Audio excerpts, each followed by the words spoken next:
Today is with life comes responsibility. And Jose, in the thick of the politicalness, was thick in that. And he had a typical sermon preaching style. He had the beautiful one we read last week from chapter 11, where he talks about love. But this week feels a little bit more like fire and brimstone, does it not? It feels a little bit like this is the consequence. It feels a little bit like salt in the wound. Did you ever hear that term? As a parent, you're told not to put salt in the wound. And sometimes it can be really hard to resist the urge to say, I told you so. But it's not great parenting, and we're not called to do it, and so we have to hold ourselves and refrain from that. Yesterday, I had this sneaky, naughty thought, and I completely blame Loris for it. It was hot in the sanctuary. We had well over 100 people in here, and I thought the nights would cool it off, because usually if we leave the windows open, just like our homes, many of us don't have air conditioning, our homes cool off, right? We open the windows and the house cools off. But the Sandpoint nights have not cooled off. And Kevin got to the sanctuary that morning and he says, it's 80 degrees already. Not going to be good. And so it fills up, and there's a heaviness in the air, and there's a sadness and a joy, but a peace that we're finally coming together to recognize a life well lived. And I had this little Bible passage, and I had this sneaky, naughty thought, this is a good time to do a fire and brimstone sermon. Everybody is hot and sweating, right? And in the old days, that's what you would do. The church would be packed. They had no air conditioning. You could not leave the sermon, or you would be very scrutinized by your neighbor and probably paddled by your parents. You were not to leave the sanctuary. And so a good preacher would give you a good hour-long fire and brimstone sermon. And you would be sitting there thinking to yourself, oh, if this is what hell is like, I'm avoiding that at all costs.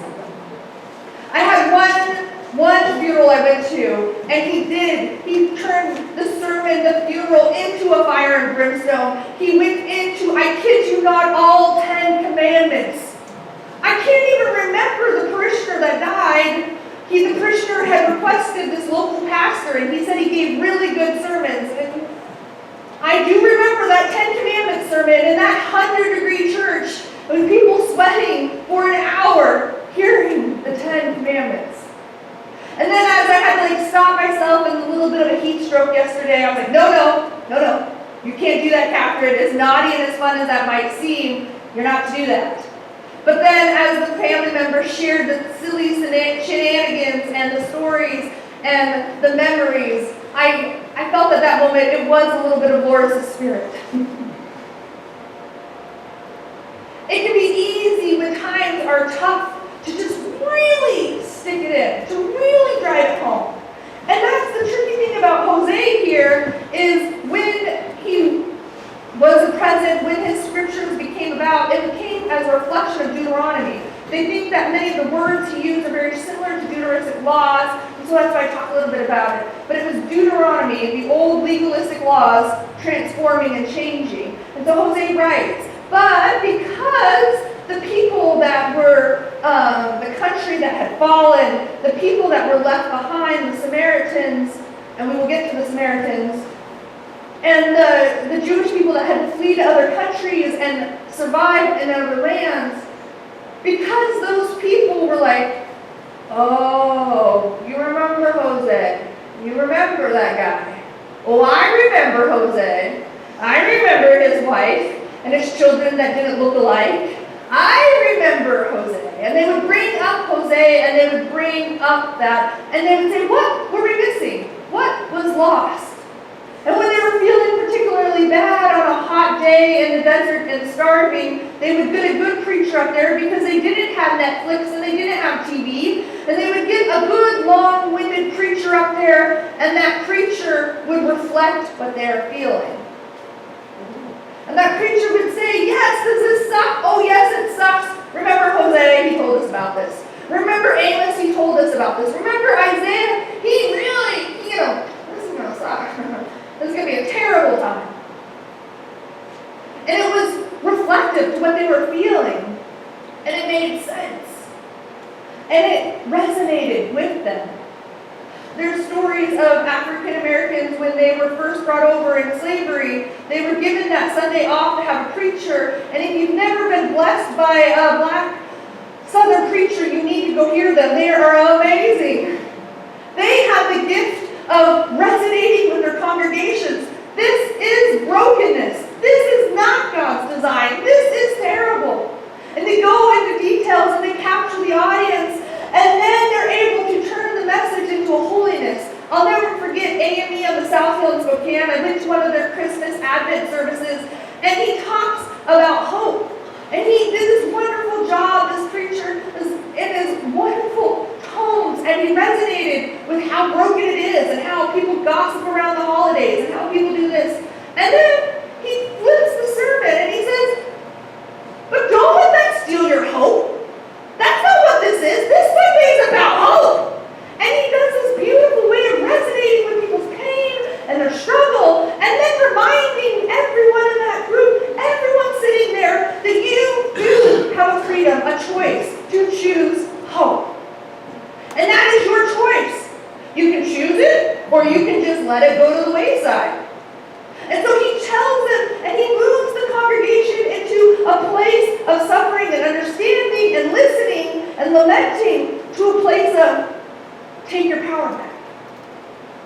Take your hope back. It's not an easy feat. It wasn't easy for Jose. And it wasn't easy for the Romans. When we get later into the Romans, and it says love in action, he's preaching to the same people, those Samaritans. And those Samaritans, Jose says, they will bear the guilt of the nation. So we know when Israel was conquered, I like to do this little quick demo. So here's the country, there's the north and the south. They get conquered, lose this one, then the southern, they then be conquered.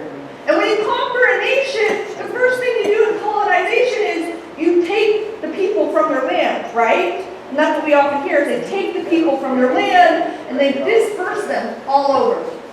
You're going to go work in this country, and you're going to be slaves in that country, and the well-read people, we might put you in the courts of this place, in the libraries of this one. But there would be some that would remain, some Jewish people that would remain. Any idea who gets to remain? Very smart. The farmers, right? The farmers who know the land. The farmers who know what kind of soil is best, what crops produce. The farmers who work the land. So a lot of the Samaritans left behind were the Jewish farmers, the ones, the locals, that would keep the lands going. Now, when you're a conquered people in a conquered land, do you get to do everything your way? No. You have to make do. Your family will marry from outside ruling countries. Your families will do different things. They might adopt different things. And so that's where you get the tension between the Jews that left and the Jews that stayed. The Samaritans stayed, and they bared the guilt. They became a blended people. A lot like America today, a blended people. But the ones that had left, the ones that had gone far away, out here, and when they returned to their country, there was a rift, right? You're not like us. You're not totally like us. You're not really Christian. That's not what Christian values say. And there became these struggles, and these fights, and these debates. And so there was this rift, there was these arguments, and they were lost. Both saying they're following the religious leader, right? Both saying we're following the one true God, but we have different ways to look at it. Does this sound familiar at all? It's a little bit, huh? History again repeating itself. History again telling us we're not all going to agree. History again saying over and over that Jesus tells you to love your neighbor. And that means accepting them for who they are. That means saying to yourself, you know what? I don't see God that way, but I'm glad you have a relationship with God. And let's work together on the things we do agree on. Let's come together on the things we can come together. And let's create healthy boundaries for the things we cannot. history repeating itself into a space where we are today, into our country. And as I was researching for this sermon, I heard one particular preacher say, and I agree with him on this sentiment, I think that's where America is at. I think we are in the 70 years before the final fall, the destruction that the British saw coming forever. I don't think we're going to make it. And this preacher literally preached to his very large congregation, he is one of those mega churches, that we are in that time of Jose. And I was with them up until that. I felt this tension of the Jose message. I feel this tension. We are just arguing to argue. Debating and going to people who only look and listen just like us, or only talk and listen just like that. And we are again dividing and separating, and the rich are getting richer and the poor are getting poorer, and we're finding ourselves making friends with enemy nations that we know do not have our best interests. And I again was like, oh, I can see where we are at Jose. But this is where I disagree.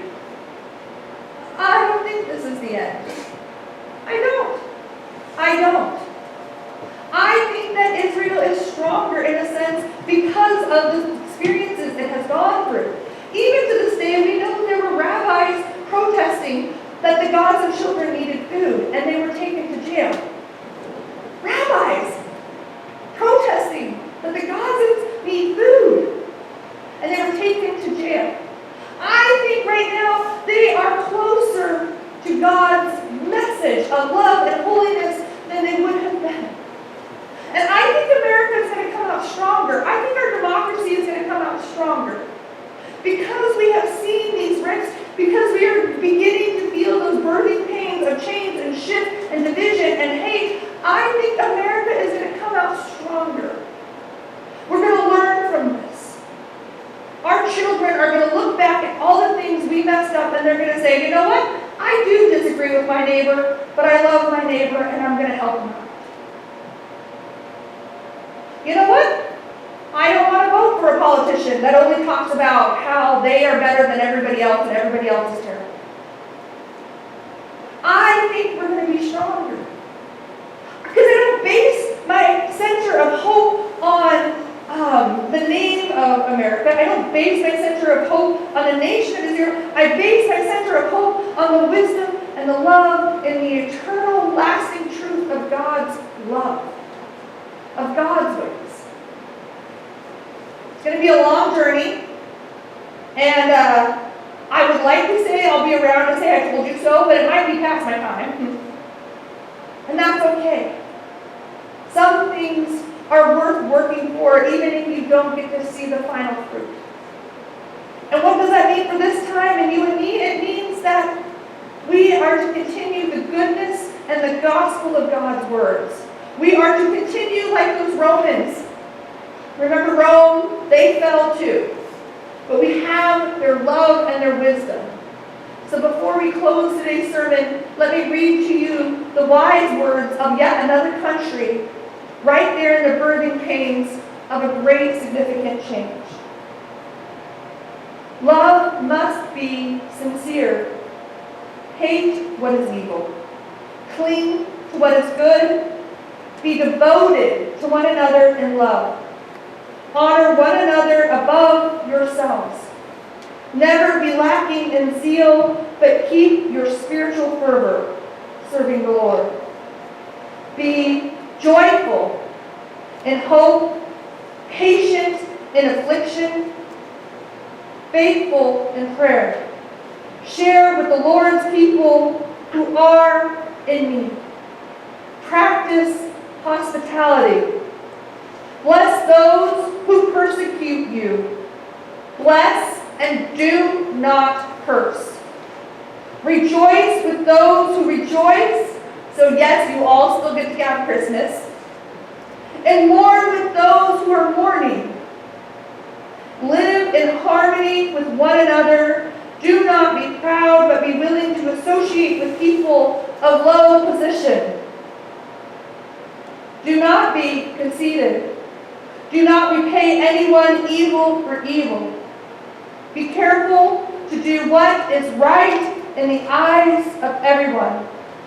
And if it is possible, as far as it depends upon you, live at peace with everyone.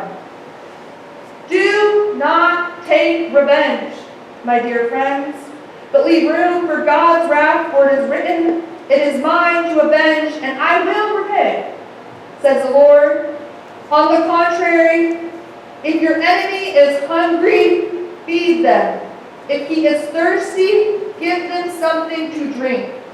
In doing this, you will heap burning coals on their head, and do not be overcome by evil, but overcome evil with good. Go and work, my friends, doing the hard work in the hard times. Amen.